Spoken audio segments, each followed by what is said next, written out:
Ça fait plus de 25 ans que je fais du vélo, du BMX, du VTT. J'ai commencé à 5 ans. On était un petit groupe d'amis, famille à se mettre au BMX. Moi j'ai commencé à la Chapelle Saint-Mémin à côté d'Orléans. Et là aujourd'hui on est sur la piste de BMX de la Margotière à Châteauroux. C'est une piste de niveau national, donc on peut retrouver des courses aussi bien départementales, régionales, nationales. C'est vraiment une piste qui correspond à tout âge, à tout niveau. Le département et la métropole ici a permis en fait d'avoir une piste ici, et depuis en fait moi j'ai rarement arrêté, j'ai toujours fait un petit peu du VTT et du BMX en même temps. Et du coup ça fait depuis mes 5 ans, j'en ai 31 maintenant, donc ça fait un petit moment que je fais du vélo. Alors j'ai fait la transition du BMX vers le pump track parce que concrètement c'est des disciplines assez proches. Le VTT on est sur un 26 pouces mais ça reste vraiment les mêmes bosses. Les virages un petit peu plus bas forcément, mais on est vraiment sur des disciplines très proches. Et après c'est l'effort et la précision dans l'effort qui m'a fait préférer après le pump track par la suite. En pump track on a deux catégories, deux types de compétition, c'est ce qui rend un peu la chose spécifique. Soit on est en fait sur un circuit parallèle, donc on part côte à côte, le circuit se divise, on a une arrivée commune en fait, donc on se bat directement au chrono mais avec un adversaire. Soit on est seul en piste, uniquement contre le chrono, et le but c'est de battre notre adversaire de façon indirecte en bouclant le tour le plus rapidement possible. Il faut être précis techniquement, donc c'est à dire que la moindre erreur elle est pénalisable directement sur le temps.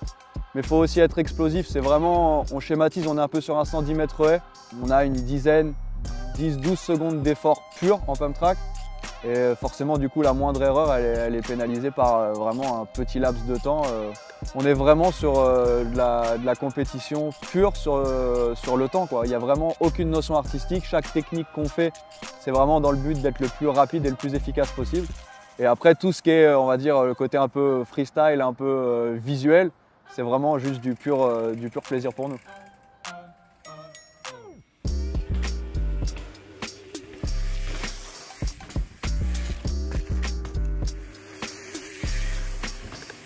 Les titres majeurs que j'ai eu en BMX, j'en ai pas eu beaucoup. Après, en VTT, j'ai été vice-champion de France de Fort Cross en junior.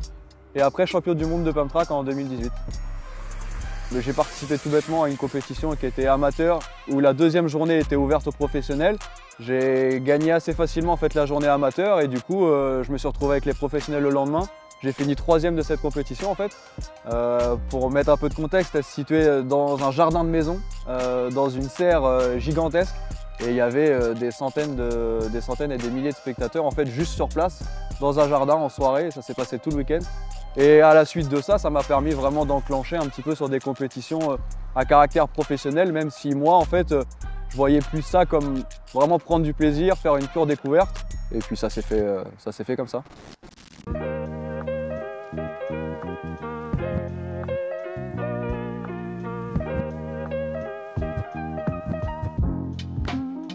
On fait un pump track axé pour les handis et les très jeunes, très débutants, qui vient en complément du pump track qui a été fait l'année dernière dans la structure couverte juste derrière nous.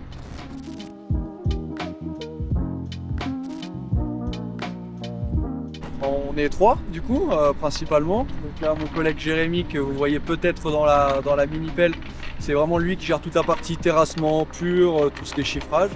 Mon collègue Alexandre qui est plus sur le démarchage, montage de dossiers, etc. Et moi plutôt la conception. Ça c'est toute la partie en amont, et sur toute la partie chantier, on est tous les 3 présents de A à Z, pour tout le gros œuvre et toute la réalisation. Il y a toute une phase de conception un petit peu en 3D avant. Déjà ça nous permet de mettre un chiffre sur le projet, et puis d'avoir en fait toute une idée précise du tracé qu'on veut donner, à qui il va être destiné, et vraiment le design global. Ça c'est vraiment l'expérience, on sait ce qui marche, on sait ce qui marche pas. Et du coup, le public détermine vraiment ce qu'on design et ce qu'on donne en termes de mesures. Indirectement, au final, moi je permets de développer un petit peu mon activité sportive, principalement le pump track. Et de 2, de continuer aussi à en faire, à être un petit peu dans l'actu du truc, de voir ce qui se fait. Donc c'est vrai que c'est cool de pouvoir mettre un peu sa pierre à l'édifice là-dedans et puis d'apporter sa patte perso, ne serait-ce qu'en termes de design, en termes d'expertise aussi, ça permet de rester et d'avoir un pied toujours là-dedans.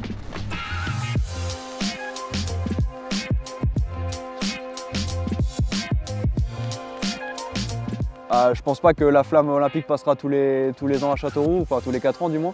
Donc forcément, on se sent privilégié, quoi. C'est forcément un plaisir et puis on se sent un petit peu récompensé aussi bien de notre parcours sportif et puis un petit peu le côté bénévole, un petit peu les actions qu'on a pu mener avec le département et la ville. Donc forcément, c'est un vrai honneur de faire ça, quoi.